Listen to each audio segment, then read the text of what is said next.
मित्रों, जब अर्जुन युद्ध भूमि में खड़ा था, तब श्री कृष्ण ने उसे कर्म योग का उपदेश दिया।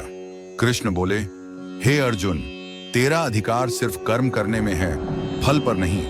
यह सुनकर अर्जुन का मन स्थिर हुआ, पर भगवान यही नहीं रुके। उन्होंने कहा, जब तू कर्म को समझ लेता है, तब कर्म से ऊपर उठना पड़ता है। यही है कर्मयोग के बाद का मार्ग, ज्ञान का, भक्ति का और आत्म साक्षात्कार का। भगवान बोले, अर्जुन, मैं तुझे वह ज्ञान दूंगा जिससे तू सृष्टि के रहस्यों को जान सकेगा। यह ज्ञान संसार की सबसे पवित्र, गुप्त और श्रेष्ठ विद्या है। कर्म करने के बाद जब मन शांत हो जाता है, तब भीतर सवाल उठता है, मैं कौन हूं?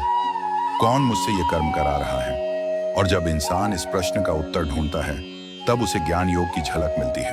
भगवान कहते हैं, मैं ही इस ब्रह्मांड का मूल हूं। मुझसे ही सब कुछ उत्पन्न होता है और अंत में मुझ में ही विलीन हो जाता है। यह समझते ही मनुष्य के अंदर का अंधकार मिट जाता है। वो जान लेता है कि हर कर्म, हर सफलता, हर असफलता सब उसी की योजना है। कृष्ण अर्जुन से कहते हैं, जो मुझे सच्चे मन से जानता है, वह किसी भी जन्म में दुखी नहीं होता।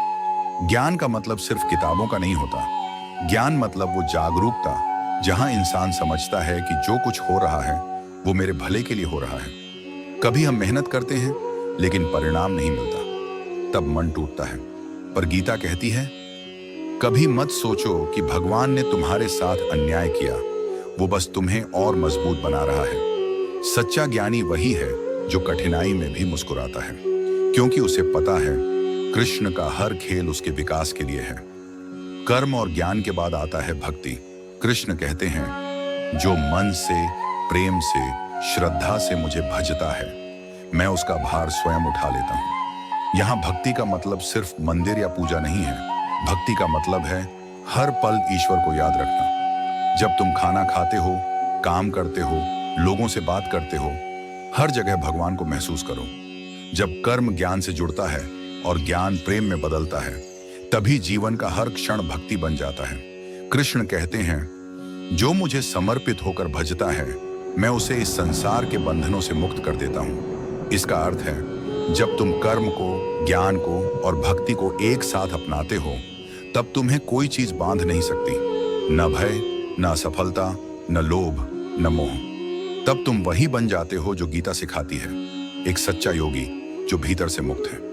मित्रों, गीता हमें यह नहीं सिखाती कि भगवान को खोजो, बल्कि सिखाती है भगवान को पहचानो जो पहले से तुम्हारे अंदर है।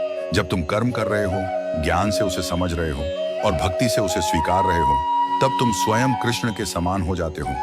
यही है जीवन का अंतिम संदेश। कर्म करते रहो, ज्ञान से समझो, भक्ति से प्रेम करो और जीवन को ईश्वर को समर्पित कर दो। तब न हार बचेगी, न डर, सिर्फ शांति, प्रेम और आत्मज्ञान रहेगा। गीता सिर्फ किताब नहीं, जीवन का अनुभव है। इसे पढ़ो नहीं, जियो, क्योंकि जब तुम गीता को जीने लगते हो, तब तुम खुद भगवान के संदेश बन जाते हो। जय श्री कृष्ण। अगर आपको यह संदेश प्रेरणादायक लगा, तो इसे जरूर सुनाएं, साझा करें और गीता के प्रकाश को जीवन में अपनाएं। और हमारे YouTube चैनल को सब्सक्राइब करें। धन्यवाद।